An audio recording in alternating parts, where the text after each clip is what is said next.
Brooks, ganito pa malapitan yung ano, yung wild duck. Yung wild duck ng Croatia, eh, no?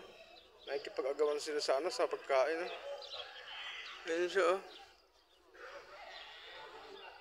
Maaga ang pasok ko ngayon, alas 5. Alas 5 pa lang ngayon, pero alas 6 ang pasok ko, mga ka-Brooks.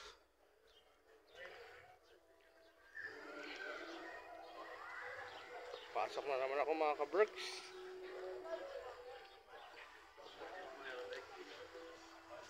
Yan naman, mga ka-Brooks. Dahil mga lasing ngayon. 1 minute lang muna tayo, mga ka-Brooks, ha. 1 minute video muna ako ngayon, mga ka-Brooks. At na yung trabaho ko. Ay, naka. Senti-senti muna tayo rito. Upo tayo. May mga dates dito, mga ka-Brooks. Salamat sa pag-subscribe sa OFW Diaries. Thank you!